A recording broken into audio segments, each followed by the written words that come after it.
योगी आदित्यनाथ पहुंचे हैं। वरिष्ठ नेता छत्तीसगढ़ से शिक्षा मंत्री श्री बृजमोहन अग्रवाल जी और पूरी पार्लियामेंट्री कॉन्स्टिट्यूएंसी से भारतीय जनता पार्टी के राष्ट्रीय प्रवक्ता और पूरी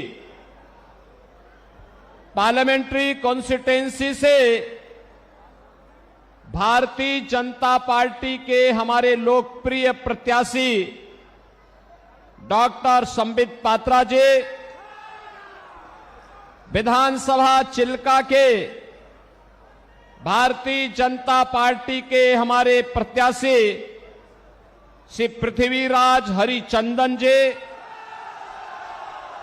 यहां के लोकसभा के संयोजक श्री शंकर परिदा जी, विधानसभा के प्रभारी विकास पटनायक जी,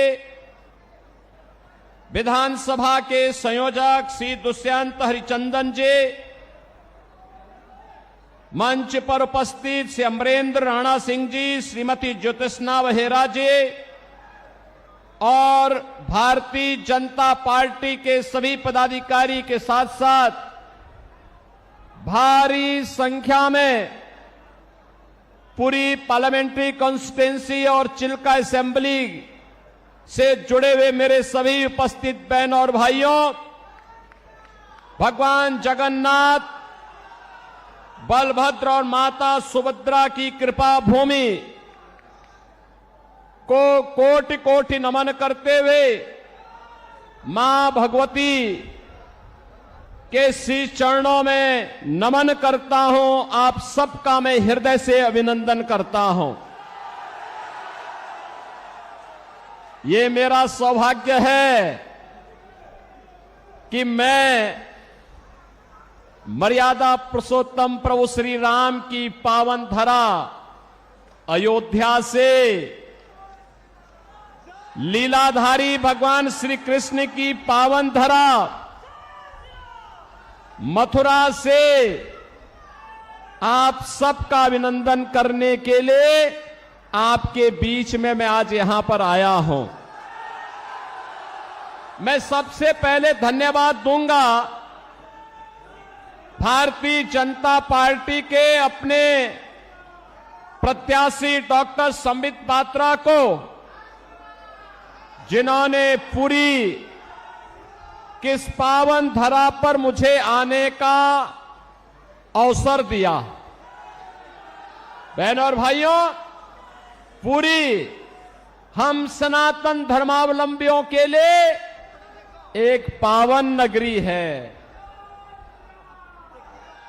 प्रारंभ से ही सप्तपुरियों में से एक हमारी जगन्नाथपुरी है और भगवान आदि शंकराचार्य ने भी जो 4 पीठ स्थापित किए हैं उनमें से पुरी एक है। पुरी के बगैर भारत की सनातन परंपरा की कल्पना भी नहीं की जा सकती है। और इसीलिए जब मैं यहां आया हूं तो मां भगवती के श्री चरणों में यही प्रार्थना करने के लिए आया हूं कि आपको भी, हम सबको भी इतनी ताकत दे कि हम लोग डबल इंजन सरकार उड़ीसा के अंदर ला करके लैंड माफिया, सैंड माफिया, यहां के फॉरेस्ट माफिया, यहां के कैटल माफिया, इन सब को भी यूपी के बुलडोजर की तरह यहां पर भी उसका रास्ता बनाने का काम कर सके। बहनों और भाइयों, आज आपने देखा होगा जब सरकार बीजेपी की बनती है और नरेंद्र मोदी जी जैसा नेतृत्व मिलता है तो फिर आपको लगता होगा कैसे परिवर्तन आता है। ये परिवर्तन आज आपको देश के अंदर देखने को मिल रहा होगा। लैंड के देश के ऊपर आज आपको देखने को मिलता होगा, दुनिया के अंदर भारत का सम्मान बढ़ा है, भारत की सीमाएं सुरक्षित हुई हैं, आतंकवाद पर नियंत्रण हुआ है, नक्सलवाद नियंत्रित हुआ है। अब तो कहीं पे पटाखा भी फट जाए ना तो पाकिस्तान पहले सफाई देता है, कहता है कि साहब मैंने नहीं किया है, क्योंकि इसे मालूम है ये नया भारत है, मोदी का भारत है, ये छेड़ता नहीं, लेकिन कोई छेड़ता है तो उसको छोड़ता भी नहीं है, और इसीलिए पाकिस्तान सफाई देने की मुद्रा में आता है। बहनों और भाइयों, मोदी जी के नेतृत्व में डेवलपमेंट के जो कार्य भारत के अंदर हुए हैं, आज आप देख रहे होंगे हाईवे, रेलवे, हाईवे में 4 लेन, 6 लेन, 12 लेन हाईवे बन रहे हैं, तेजी के साथ नया इंफ्रास्ट्रक्चर खड़ा हो रहा है। रेल मीटर गेज से अब ब्रॉड गेज में, अब मीटर गेज की ट्रेन नहीं, अब बुलेट स्पीड से चलने वाली वर्ल्ड क्लास ट्रेन की सुविधा मोदी जी पूरे देश के अंदर, कहीं वंदे भारत के रूप में, कहीं अमृत भारत के रूप में, कहीं नमो भारत के रूप में देने का कार्य कर रहे हैं।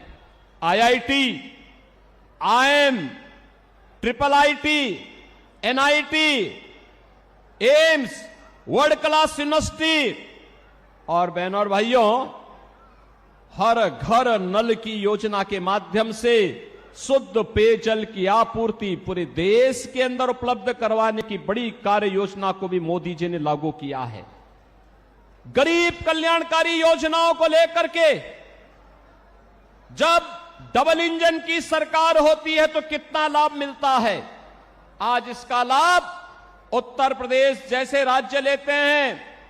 देश के अंदर 80 करोड़ लोगों को फ्री में राशन की सुविधा मोदी जी पिछले 4 वर्ष से उपलब्ध करवा रहे हैं और अगले 5 वर्ष तक उपलब्ध करवाएंगे। लेकिन उड़ीसा में यहां की सरकार, नवीन पटनायक की सरकार, नौकरशाहों से ऐसी घिरी हुई है कि वह फ्री में राशन की सुविधा को भी अपने नाम से भुनाने का काम करती है। मोदी जी पूरे देश के अंदर 60 करोड़ लोगों को पूरे देश के अंदर आयुष्मान भारत में 5 लाख रुपए की उपचार की सुविधा प्रतिवर्ष उपलब्ध करवा रहे हैं। लेकिन यहां पर नवीन पटनायक जी की सरकार यहां पर आयुष्मान भारत लागू नहीं होने देना चाहती है। बहनों और भाइयों, आप देख सकते हैं किसानों को किसान सम्मान निधि, हर घर में शौचालय का निर्माण, घर घर में उज्ज्वला योजना के कनेक्शन और 4 करोड़ गरीबों के सिर को ढकने के लिए पीएम आवास की सुविधा देश के अंदर बिना भेदभाव के मिली है। आप देख सकते हैं मोदी जी ने 10 वर्ष में जो दिया है, इसमें किसी का चेहरा नहीं, जाति नहीं, मत नहीं, मजहब नहीं, क्षेत्र नहीं, भाषा नहीं, पूरे देश के अंदर सबका साथ और सबके विकास के भाव के साथ इन योजनाओं को देश के अंदर लागू करने का काम किया है। लेकिन आज भी कुछ लोग ऐसे हैं देश के अंदर, बहनों और भाइयों, जो रहते भारत के अंदर हैं, खाते भारत के अंदर हैं, लेकिन गाते पाकिस्तान का है। उनके द्वारा जाने अनजाने में ऐसी बातें कही जाती है, पाकिस्तान का राग अलापा जाता है। पाकिस्तान के बारे में, भारत के दुश्मनों के बारे में उनका महिमा मंडन के द्वारा किया जाता है। और मैं तो कहता हूं, जो पाकिस्तान का राग अलापते हैं, भारत के दुश्मनों का महिमा मंडन करते हैं, मैं उनसे कहता हूं, वे काई भारत के अंदर बोझा बने हुए हो, जाओ ना वहीं चले जाओ। अरे भारत तो 80 करोड़ लोगों को फ्री में राशन दे रहा है, और पाकिस्तान में 23 करोड़ की कुल आबादी वह भी भूख से तड़प रही है। 1 किलो आटा के लिए, 1 किलो गेहूं के लिए आज वे तड़पते हुए दिखाई देते हैं। जितनी पाकिस्तान की आबादी है उससे बड़ी आबादी को मोदी जी ने 10 वर्ष में गरीबी रेखा से ऊपर उठा करके एक खुशहाल जीवन की ओर अग्रसर किया है। बहनों और भाइयों, मैं तो आज आपके पास आया हूं कहने के लिए, मोदी जी के नेतृत्व में सम्मान भी है, सुरक्षा भी है, विकास भी है, गरीब कल्याण भी है और मोदी जी के नेतृत्व में विरासत का संरक्षण भी है।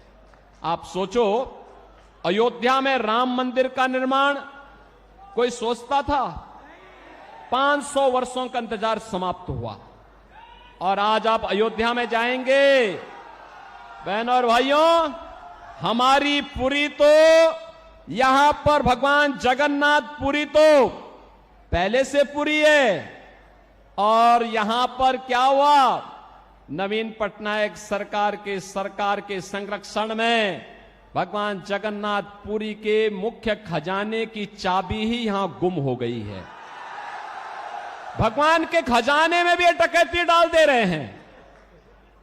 यानी केवल लैंड माफिया और सैंड माफिया ही नहीं है, अब भगवान के खजाने में भी ये लोग सेंध लगा रहे हैं। और आप आइए थोड़ा अयोध्यापुरी में आप आएंगे, आपको प्रभु राम के समय की अयोध्या, चमकती हुई अयोध्या दिखाई देगी, चमकती हुई अयोध्या दिखाई देगी। आज वहां गुलामी के सारे ढांचे हट गए हैं, अब कोई वहां पर गुलामी की बात नहीं कर सकता है। अब तो अयोध्या में जय श्री राम के ही नारे लगते हैं। क्या नारे लगते हैं? जय श्री राम का। बहनों और भाइयों, जय श्री राम का जो ये नारा है ना, आज ये पूरे देश के अंदर गूंज रहा है। मैं तो आपसे अपील करने के लिए आया हूं, मैं आपसे अपील करने के लिए आया हूं। देश के अंदर 5 चरणों के चुनाव संपन्न हो चुके हैं और छठे चरण में आपको भी 25 मई को चुनाव करना है। बहनों और भाइयों, मैं पूरे देश के अंदर अब तक 12 राज्यों का दौरा किया हूं और 12 राज्यों के दौरे के बाद मैं कह सकता हूं पूरे देश के अंदर एक ही नारा गूंज रहा है, एक ही स्वर से सारे लोग बोल रहे हैं और वह बोलना है, वह है फिर एक बार मोदी सरकार, फिर एक बार और अब की बार 400 पार, अब की बार 400 पार। तो 400 पार की जब बात होती है तो यहां पर बीजू जनता दल को तो चक्कर आने लगता है। 400 पार कैसे होगा? क्योंकि वह तो यहां की 21 सीटों पर ही चुनाव लड़ रहे हैं। कैसे होगा मुझे बताओ? क्या ये लोग सरकार बना पाएंगे क्या सेंटर में?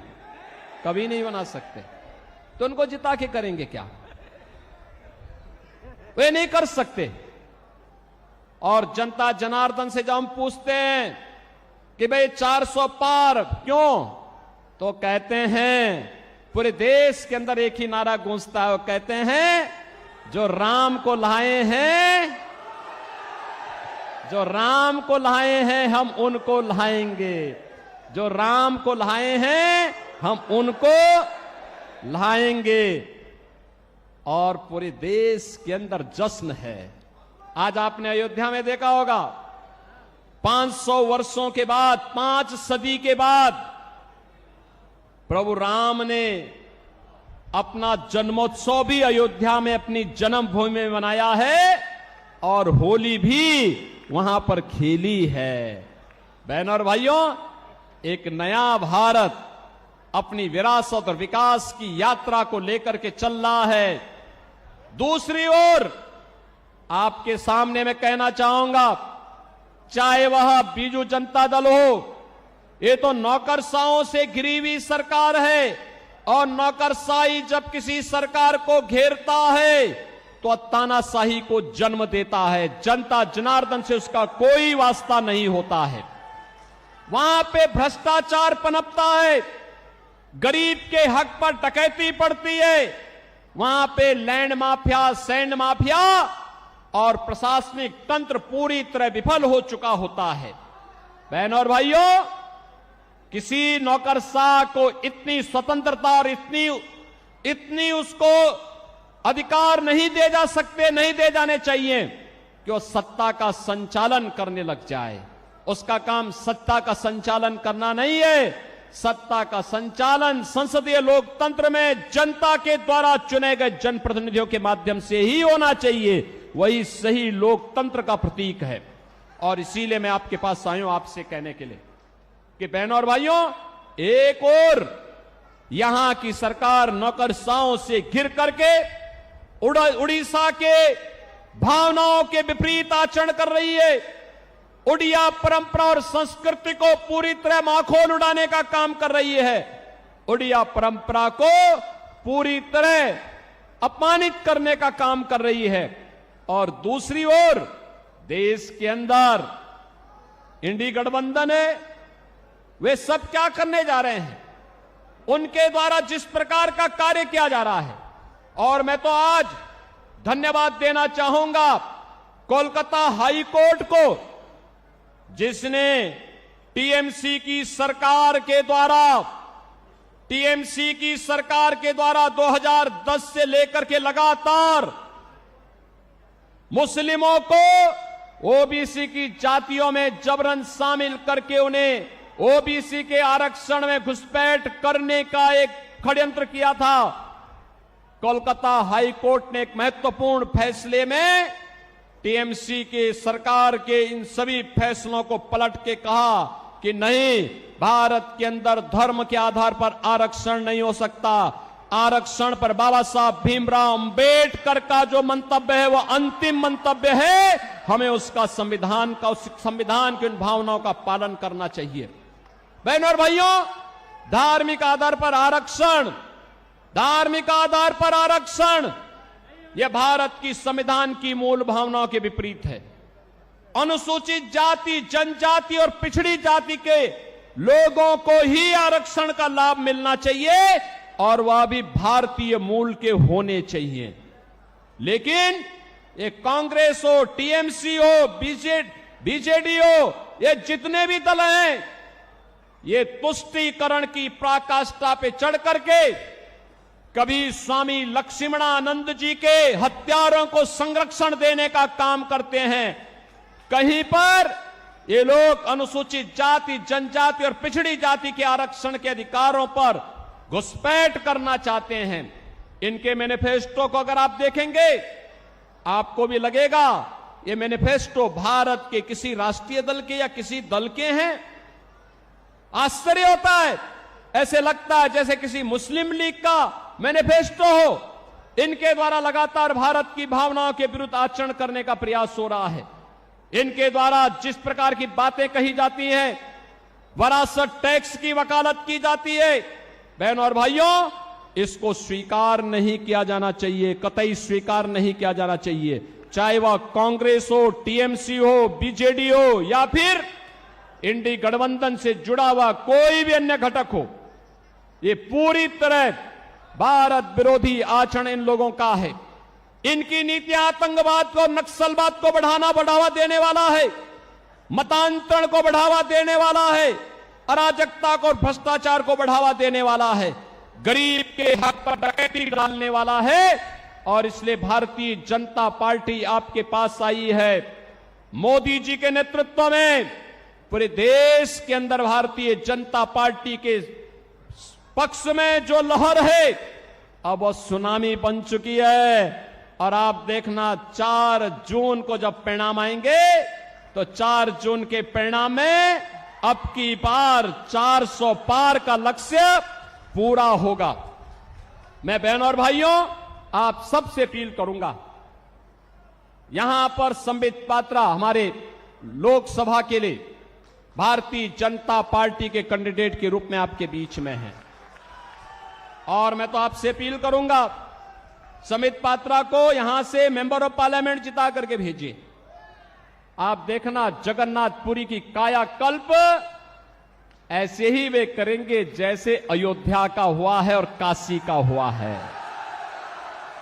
हम लोग सपोर्ट करेंगे, उनको पूरा समर्थन करेंगे। और मैं तो कहूंगा संबित पात्रा जी से भी कहूंगा और पृथ्वीराज हरिचंदन जी से भी कहूंगा कि चुनाव के बाद हमारे पुरी के इन बहनों और भाइयों को लेकर के एक बार अयोध्या धाम का भी दर्शन करने के लिए आए, अयोध्या का दर्शन करने के लिए आए। अयोध्या में हम स्वागत करेंगे, क्योंकि पुरी के लोग आएंगे तो हमारे लिए मेहमान होंगे, क्योंकि हमारे भगवान जगन्नाथपुरी से, मां भगवती के इस धाम से जब वहां पधारेंगे तो हमारे लिए तो अतिथि होंगे। और आप देखेंगे जब डबल इंजन की सरकार काम करती है तो विकास कैसे बुलेट ट्रेन की स्पीड से आगे बढ़ती है, इसका नजारा आपको यहां पर भी देखने को मिलेगा।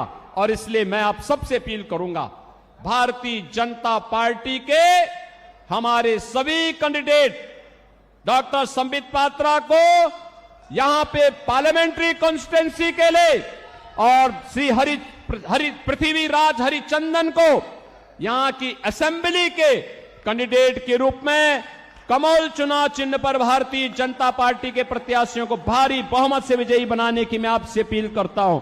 आप इन्हें जिता करके भेजेंगे, पुरी जिता के भेजेगा, चिल्का जिता के भेजेगा, सभी लोग सहमत हैं, कमल खिलेगा, फिर से खिलेगा। और संबित पात्रा आपके पक्ष को देश के अंदर देखो किस मजबूती के साथ रखते हैं। आप देखते होंगे प्रभावी ढंग से अपनी बात को रखते हैं। भारत की सनातन परंपरा के बारे में, भारत की सम्मान की बात को लेकर के, भारत की सुरक्षा के मुद्दे को लेकर के, भारत के विकास के मुद्दे को लेकर के, भारत के गरीब कल्याण के मुद्दे को लेकर के और उड़ीसा के सम्मान और स्वाभिमान के मुद्दे को लेकर के भी उतनी ही मजबूती के साथ वे अपनी बात को रखते हैं। और इसलिए मैं चाहूंगा इन दोनों को भारी बहुमत से विजयी बना करके आप पार्लियामेंट के लिए श्री संबित पात्रा को और असेंबली के लिए श्री पृथ्वीराज हरिचंदन को भारी बहुमत से विजयी बनाने की अपील आपसे करता हूं। सभी सहमत हैं? मेरे साथ बोलेंगे भारत माता की, भारत माता की, भारत माता की, भगवान जगन्नाथ की जय जगन्नाथ, जय जगन्नाथ, जय श्री राम, जय जय श्री राम।